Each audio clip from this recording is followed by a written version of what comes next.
जगा होगा कि ये जाति की सभा होने वाली है और जाति पाति की बात अक्सर कम देखा जाता है, खास करके हमारे समाज में। अखबारों में, टीवी पर या अन्य सोशल मीडिया के द्वारा आप लोगों ने जरूर जाति की संबंधित चर्चाएं सुनी होगी और लगातार सुनी होगी, लेकिन अपने जाति ब्रह्मता जाति के संगठन के बारे में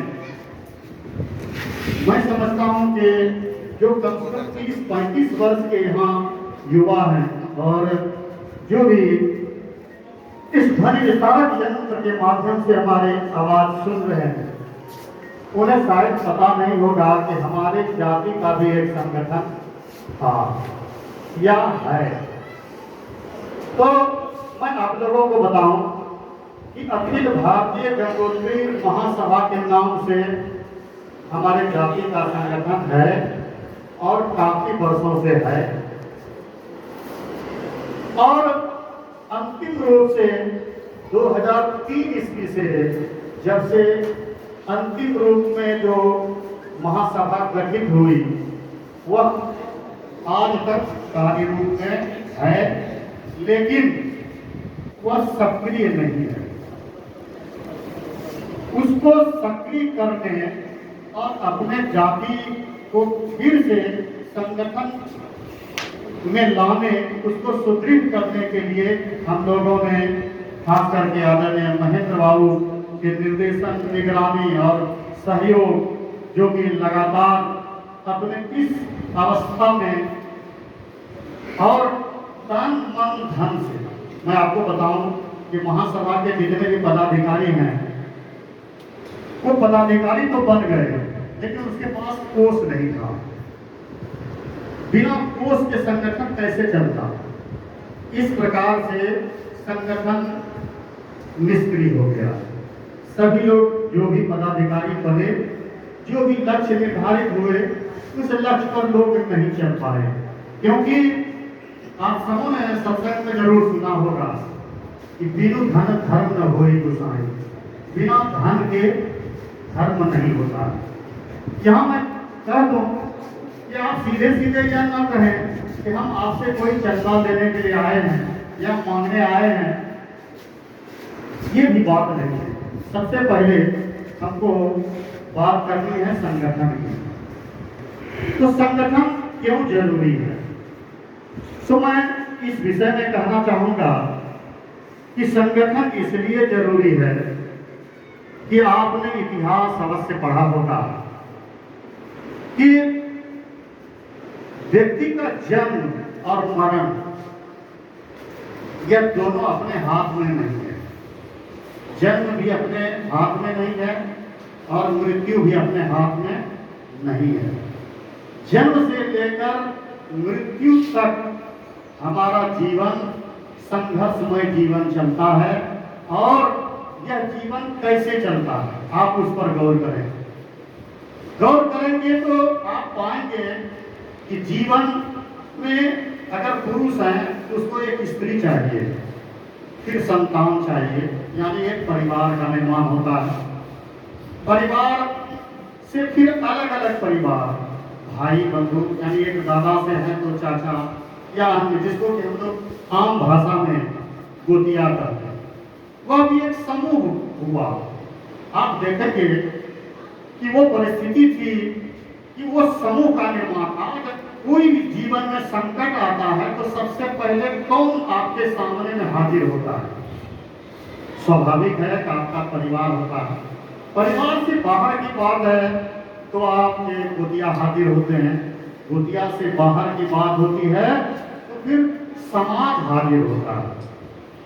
समाज किस लिए? तो अपने जीवन की सुरक्षा के लिए। समाज बिहारीपुर ग्राम है, मैं समझता हूं कि बहुत बड़ी आबादी वाला गांव है। चारों तरफ से बरसात में मुझे भी यहाँ आने का अवसर मिलता रहता है, और मैंने देखा है ये बरसात में 2-3 महीने तक काफी बाढ़ से घिरा रहता है।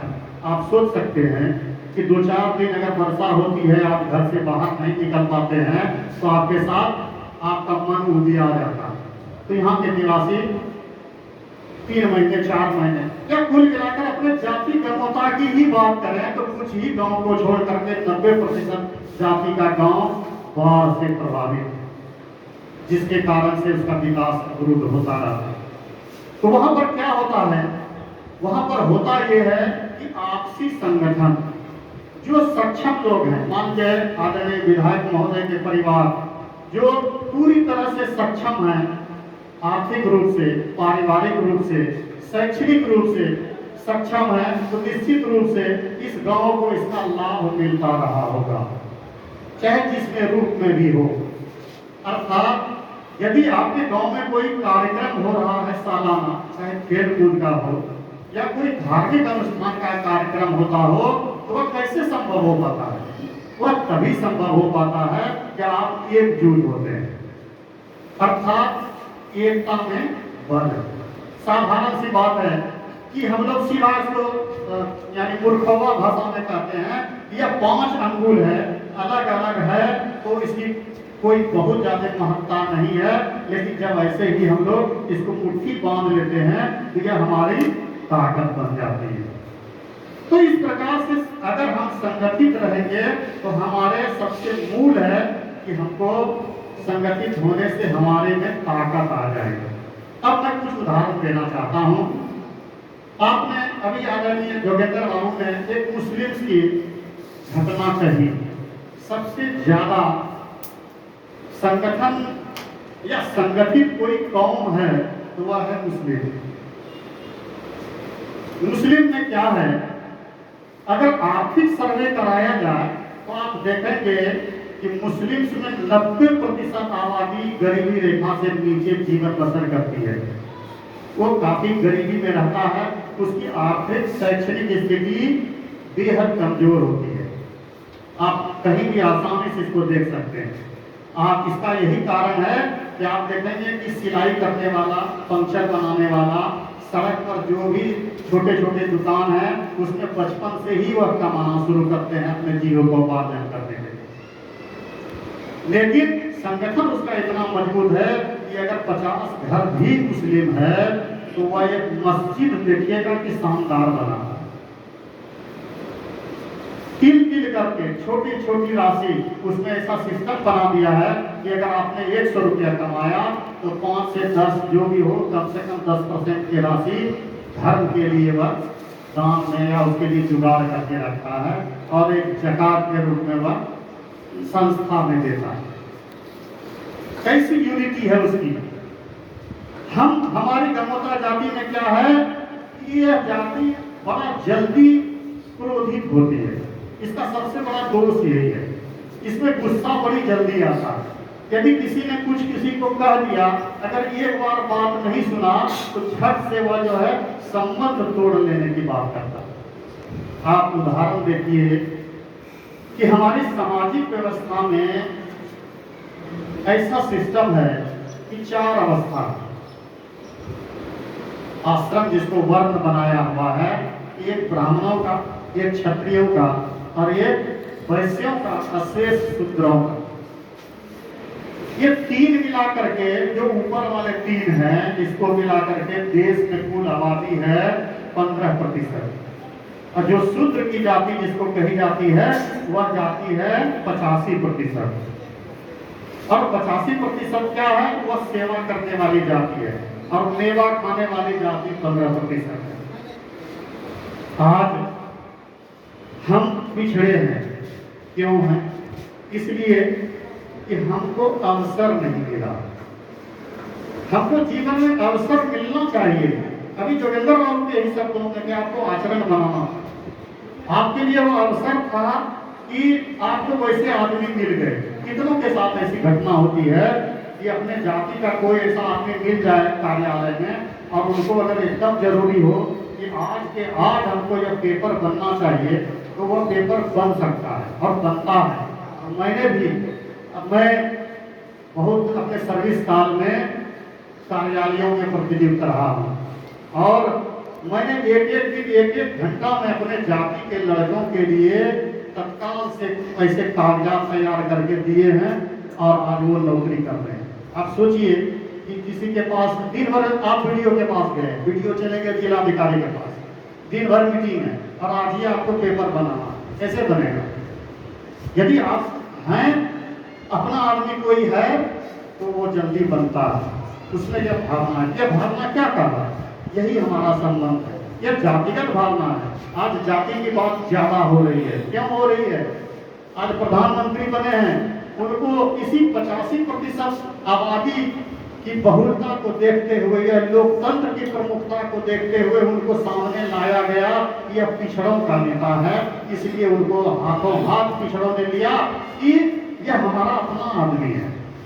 क्योंकि इसके पूर्व आप जान सकते हैं, राजनीति के धुरंधर बैठे हैं, इसके पहले लाख प्रयास करने के बावजूद भी बीजेपी सत्ता में नहीं आ पा रही थी, क्योंकि उसके सारे नेता ब्राह्मण होते थे। और ब्राह्मण या राजपूत या अन्य जो वैश्य की जातियां हैं, उसकी संख्या ही इतनी नहीं थी कि वो अपने जाति की बात करके वो आगे आ सके। तो उन्होंने सामने में मोदी जी को प्रोजेक्ट किया कि ये पिछड़ी जाति से आते हैं, इस प्रकार वो प्रधानमंत्री बन गए। तो ये राजनीति का एक उदाहरण मैं देना चाहता। अब राजनीति की बात आ गई है कि हमको विकास करनी है, तो विकास के लिए कुछ महत्वपूर्ण चीजों में से राजनीति भी एक चीज है। अम्बेडकर ने कहा था कि आप यदि राजनीति नहीं करेंगे तो गलत आदमी आपके ऊपर राज करेगा। ये महत्वपूर्ण पॉइंट है, इसको अपने मन में आप लोग बता लीजिए। हर व्यक्ति को राजनीति करना चाहिए, क्योंकि आप राजनीति नहीं करेंगे तो निश्चित है कि आप जिसको चाह रहे हैं कोई बेहतर आदमी आपके राजा या आपके नुमाइंदा बने, वह नहीं बन पाएगा। हो क्या रहा है समाज में? इधर जाना उपेंद्र, जाना विठलनारायण बाबू या जाना लक्ष्मी बाबू, ये कहते हुए सबको करिए। लक्ष्मी बाबू का काम यह रहेगा कि वस्तु स्थिति क्या है, परिस्थिति क्या है, उस अनुरूप हमको कब कैसा मोड़ लेना है, वो अनुभवी है, वो आपको बताएंगे। उनके बात को समझ करके तब राजनीति करिए। राजनीति में आदरणीय लक्ष्मी बाबू हार गए, कुछ चंद दिनों का इनको मौका मिला। मैं साफ शब्दों में कहना चाहता हूँ कि जिन लोगों को यह बात पसंद नहीं आई कि लक्ष्मी बाबू ही विधायक बने रहे, आज सिद्दीकी साहब बने हुए हैं, क्या मिल रहा है आपको? कितनी सुविधा आपको मिली, क्या क्या हासिल कर लिया आपने? कहते हैं कि हमको अपने गांव, समाज, व्यक्ति पर गर्व होता है। हम शिक्षक हैं, अपने गांव में लोग गौरवान्वित होते हैं। बिहारीपुर वाले को हमारे शिक्षक होने से क्या फायदा, क्या लाभ? बिहारीपुर को तभी लाभ है कि बिहारीपुर का जनता में से कोई अगर बड़ा पदाधिकारी बने तो आप गर्व से दूसरे गांव में कहिएगा कि हमारे गांव का है, हमारा अपना आदमी है। हम लोग भी कहते हैं कि लक्ष्मी बाबू को दूसरे जगह कहते हैं कि लक्ष्मी बाबू से कोई काम अगर हो तो बोलिएगा हमारे रिश्तेदार हैं। क्यों? वह हमारा एकजुटता है, वह हमारा एक है कि हमारी जाति के हैं, हमको हमारा अपने दिल के अंदर यह विश्वास है कि वह हमारे अपने आदमी, और हम कहेंगे तो वो मानेंगे। क्या हम सिद्दीकी को कहेंगे तो मानेंगे? कभी नहीं मानेंगे। आज आपने लक्ष्मी बाबू को जितने भी, मान लीजिए बिहारीपुर में किसी ने इनका विरोध नहीं किया हो, लेकिन मैं आप तमाम लोगों के माध्यम से यहाँ की जनता को कहना चाहता हूँ, क्या लक्ष्मी हेलो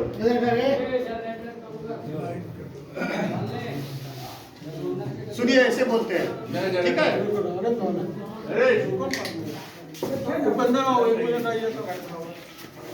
और राजनीति के बारे में मैं कुछ उदाहरण देना चाह रहा था कि राजनीति, लोग कहते हैं कि राजनीति नहीं करनी चाहिए। राजनीति इसलिए भी करनी चाहिए, विकास के लिए सबसे ज्यादा जरूरी है धन। और धन कहाँ से आता है? धन या तो कमा करके आता है या कहीं दूसरे स्रोत से। क्या कमा करके आप सड़क बना लेंगे? क्या कमा करके गांव में आप बिजली ला लेंगे? नहीं ला सकते। तो हम क्या करते हैं कि यह भारतीय लोकतंत्र में व्यवस्था है कि एक सरकार है, पंचायत सरकार, जो जिले तक काम करती है, उसके बाद राज्य सरकार और उसके बाद भारत सरकार। हम आप दैनिक रोज जो दैनिक वस्तु उपयोग करते हैं उसमें टैक्स देते हैं।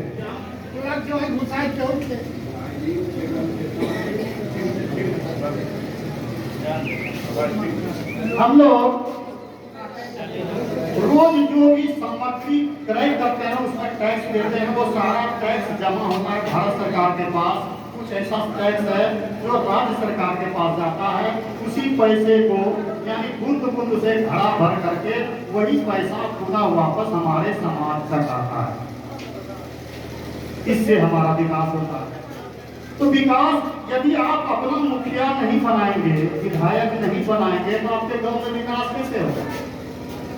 आपने सिर्फ 7-8 महीने के लिए माननीय विधायक महोदय को अवसर दिया, इतने कम अवधि में ये कौन सा जादू छड़ी घुमा देते जो कि इस नाथनगर विधानसभा का कायाकल्प हो जाता है।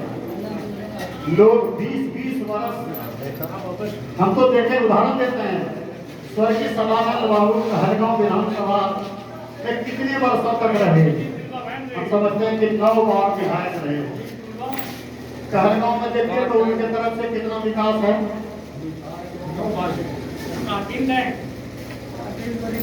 और आप एक बार 7-8 महीने के लिए बना करके चाहे कि हमारा जो है ना जल्दी से जल्दी सब काम हो जाए, यह कैसे संभव है?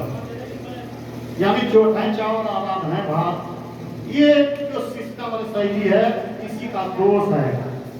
दूसरी बात, आपको सबसे बड़ा जो राजनीति में नुकसान हुआ है आपके क्षेत्र को, कि यहाँ की जनता ने सोचा कि हम राजद हैं और ये जदयू है। अब राजद और जदयू मिल गया। अब राजद का सीट है, सिद्दीकी साहब विधायक हैं, और ये दोनों मिले हुए हैं। अब हमको बताइए कि जदयू जो अभी मौजूदा परिस्थिति होगी 2025 में, वो किनको टिकट मिलेगा? किनका दावा मजबूत होगा? क्या आदरणीय लक्ष्मी बाबू का दावा मजबूत होगा कि सिद्दीकी साहब का मजबूत होगा? अगर छोटे छोटे अगर राजनीति को समझ रहे हैं तो आप आसानी से समझ सकते हैं कि यदि राजद का अभी प्रेजेंट सीट है तो उसका दावा लक्ष्मी बाबू से ज्यादा मजबूत है। एक बात। दूसरी बात, इस प्रकार आपने गणतंत्र जाति को जो एक अवसर मिलता, आज लक्ष्मी बाबू विधायक रहते तो 5 साल में जितनी राशि मिलती उससे कहीं न कहीं हर जगह विकास होता। क्या लक्ष्मी बाबू कहलगांव में जाकर के पैसा देते कि नाथनगर में ही देते? रिश्तेदारी के नाम पर या किसके भी नाम पर देते तो वह यहाँ ही देते और आपका विकास होता, लेकिन यह अवसर गंवा दिया। तो विकास के लिए हम लोग स्वयं बाधक बनते। विकास का पैमाना मुखिया जी है। मुखिया जी क्या पुरानी सड़क ग्वालपुर पंचायत में तो पैसा देंगे नहीं? जो भी सरकारी राशि मिलेगी निश्चित रूप से वह धतौलिया पंचायत के लिए ही होगा और इसको काम उनको करना ही होगा। अब काम करेंगे तो धरातल पर विकास होगा ही। अब जब बिहारीपुर का बना है तो बिहारीपुर का कुछ ज्यादा विकास होगा, कुछ किसी अन्य जगह का थोड़ा कम होगा। तो इस लोग से भी हमको बनाना चाहिए। अब दूसरी बात है कि हम लोगों को एजुकेशन की बात करनी चाहिए। एजुकेशन के मामले में हम लोग कुछ आगे बढ़े, लेकिन मैं साफ शब्दों में कह दूं कि यह बिहारीपुर गांव यानी धतौलिया पंचायत में आप अगर पुरानी सराय से केवल कंपेरिजन कर लेंगे तो आपको समझ में आ जाएगा कि बिहारीपुर आगे है कि पुरानी सराय आगे है कि खतरपुर आगे है या कोई अन्य गांव। तो शिक्षा का अलग आपको स्वयं जगाना होगा। हम लोग जो संगठन बना रहे हैं वो आपको प्रेरित करने के लिए बना रहे हैं। हम आपको कृषि क्षेत्र में, हम लोग आपको व्यापार के क्षेत्र में, हम लोग आपको शिक्षा के क्षेत्र में, हम लोग आपको राजनीति के क्षेत्र में मदद करेंगे। इसलिए आप सबसे पहले संगठित होइए और तभी आपका विकास संभव है। और इस संगठन में भी सर्वप्रथम अखिल भारतीय गंगोत्री महासभा में पंचायत लेवल का कोई कंसेप्ट नहीं था।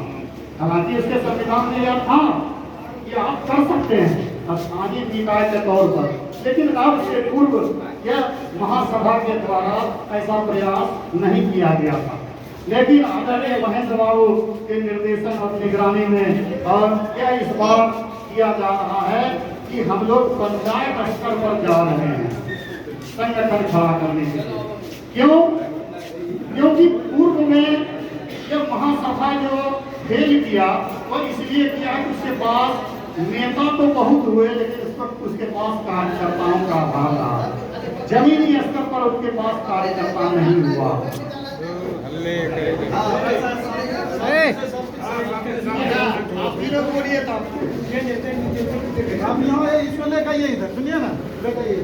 चाहिए बाहर तो आप लोगों को सिर्फ से खाली लेकर बोलना कुछ नहीं है। हम लोग जो इतनी मेहनत मशक्कत तन मन धन खर्च करके गांव-गांव पंचायत जा रहे हैं, उसके पीछे आप लोगों में से कोई आदमी सोचते होंगे कि हो सकता है कि यह भी आदमी बंदा MP MLA बनेगा या कुछ न कुछ तो उपाय लाभ होगा या चंदा इकट्ठा करके जो है अपना रोजी रोटी चलाएंगे। लेकिन बंधुओं ऐसा नहीं है। आपको संगठित करने के लिए आए हैं, संगठन के महत्व को बताने के लिए आए हैं कि आप संगठित होइएगा तो आपके जीवन में बहुत सारे बदलाव आएंगे। औरों को आप देखिए, उसके लिए दुनिया भर उदाहरण है आपके समाज में कि संगठन से क्या क्या लाभ है। यादव जाति को आप देखिए, आप ब्राह्मण को देखिए, आप भूमिहार को देखिए, मुस्लिमों का उदाहरण मैं पहले ही दे चुका हूँ। तो इस प्रकार से इस सारे विषयों पर चिंतन करिए और हम लोग पंचायत लेवल पर आए हैं। आपके बीच कम से कम 21 आदमी का एक कमेटी तैयार करने के लिए आए हैं, जो पंचायत की बात महासभा के माध्यम से प्रशासन या जनप्रतिनिधि के पास आप पहुंचाएंगे और आपका विकास में हम आपके सहायक होंगे। आप 21 आदमी आपके पंचायत में जो भी समस्या होगी, चाहे वो जो भी सेक्टर हो, एजुकेशन हो, एग्रीकल्चर हो, इकोनॉमिकल हो या जो भी हो, हर प्रकार का विशेषज्ञ हमारे टीम में मौजूद है। मान लीजिए जैसे जोगिंदर बाबू ही हैं, आज बिहारीपुर में है सेवानिवृत्त, इनको कमाने खाने की चिंता नहीं है, ये समाज सेवा करने के लिए निकल जाएंगे तो इनका जीवन जो शेष जीवन है वो बेहतर गुजरेगा। क्यों? कि बहुत आदमी ताश खेल करके जीवन काटते हैं, उनको कोई काम नहीं है। लेकिन आप समाज सेवा करने के लिए जाइएगा तो 2 लाभ है। एक तो आपका इज्जत बढ़ेगा और लोग आपका अपना जीवन सुधरेगा। शेष जीवन जो चलते फिरते हंसते बोलते लोगों को सुख दुख बांटते बीतेगा। इसलिए संगठन जरूरी है और ऐसे लोगों से मैं जरूर अपील करूंगा, युवाओं से और सेवानिवृत्त वालों से, कि वो जरूर इस संगठन में योगदान दें, तभी हमारा भला होगा। क्योंकि व्यवधान सहित मैंने बहुत ज़्यादा समय ले लिया, तो इसके लिए मैं माफ़ी चाहता हूँ, क्योंकि बोलना था हमको और मुझे बोलने का आदत है और बहुत सारी बातें ऐसी हैं जो मैं अभी भी बोल सकता हूँ, लेकिन मैं बोलने के लिए यहाँ नहीं आया हूँ। साथ मैं बोलने के लिए यहाँ नहीं आया हूँ, मैं सुनने के लिए आया हूँ कि भटौरिया पंचायत और बिहारीपुर ग्राम वासियों की इच्छा, अपेक्षा या आशा क्या है। आप संगठन से या जाति के नाम पर हमसे क्या चाहते हैं, आप हमसे क्या सहयोग चाहते हैं, आप हमारा कितना सहयोग करना चाहते हैं, यह जाति संगठन करना कितना उचित है या अनुचित है, ये सारी बातों को आप अपने खुले दिल से अपने विचार को रखिए। तो हमारे टीम के सदस्य महेंद्र बाबू सहित रंजीत बाबू या आदरणीय लक्ष्मी बाबू, विठनारायण बाबू भी आपके बातों का जवाब देंगे। जहाँ समर्थन की बात होगी अवश्य समर्थन करेंगे, लेकिन इस अपील के साथ अपने वाणी में विराम देना चाहता हूँ कि आप संगठित होइए। संगठन में मजा है और संगठन में ही सुख है। अब जो लोग सोशल मीडिया के व्हाट्सएप ग्रुप हमारा चलता है अखिल भारतीय गंगोत्री महासभा, आप उसमें 24 घंटा मैं एक्टिव रहता हूँ। जिनको जिस भी प्रकार की जानकारी चाहिए जैसा जानकारी चाहिए मैं हमेशा जानकारी देने के लिए तैयार हूँ, चाहे जो भी हो। जितना बड़ा सवाल करेंगे मैं उतना बड़ा जवाब दूंगा, लेकिन मैंने लक्ष्य बनाया है कि अपने जाति को संगठित करना है। और हमारे टीम के शेष सदस्य भी जो है लगभग हर एक मीटिंग में जा रहे हैं। और मैं आपको बताऊं कि यह हमको लगता है कि 11वां 12वां पंचायत है और बहुत अच्छा रिस्पांस हर जगह से मिल रहा है। लोगों की रुचि जगी है संगठन के प्रति और लोग संगठित होना चाहते हैं। हम आपके यहाँ भोज खाने के लिए नहीं आए हैं, हम आपके लिए आए हैं और हम आपसे अपेक्षा करते हैं कि आप संगठित होइए। आपकी समस्याओं का निदान हम करेंगे और हमारी समस्याओं का निदान आप करेंगे, क्योंकि हम अपने गांव में कुछ बोलेंगे तो लोग कहेंगे डर है नहीं बोले, घर का जोगी। हम आपके बीच आए हैं, हमारे विद्वान लोग आए हैं, वो आपको अपनी बात कहेंगे संगठन के महत्व के बारे में। और सिर्फ अन्य चर्चा के विषय में बहुत सारे लगता है, अगर सभी मैं ही बोल लूँगा तो फिर बेमजा हो जाएगा, इसलिए मैं अपने वाणी में विराम देता हूँ। आप इतनी संख्या में आए इसके लिए धन्यवाद। और आयोजन समिति में आदरणीय विधायक महोदय, मैं तो विधायक महोदय ही कहूँगा, पूर्व विधायक मैं नहीं कहूँगा, हमारे विधायक ये आजीवन रहेंगे, क्योंकि यह अवसर बार बार नहीं मिलता है। हमारे जाति में आज से 25 साल पहले लोग कहता था कि खाली बदमाशी होता था, कैलाश मंडल से लेकर सुदामा मंडल से लेकर और सबका मैं नाम नहीं लेना चाहता। इसके कारण से दूसरे जाति आज भी देखेंगे कि जेल में अपना ही जाति भरा हुआ है। कचहरी में घूमिएगा त्रिलोकी बाबू गवाह है कि आप कचहरी में आधे आदमी का मोटे जाति का मिलेगा। ये सब क्या है? ये अगर पंचायत लेवल पर संगठन करेंगे और मजबूती से खड़ा रहेंगे तो छोटी छोटी समस्याओं का निदान हम लोग स्वयं कर लेंगे और हम आपको मदद करेंगे। हमारे पास विशेषज्ञों की टीम है। तो इस प्रकार आप इसी आशा विश्वास के साथ मैं आपके सबों के चरणों में प्रणाम निवेदित करते हुए और धन्यवाद ज्ञापित करते हुए अपने बारे में विराम देता हूँ। बहुत बहुत धन्यवाद।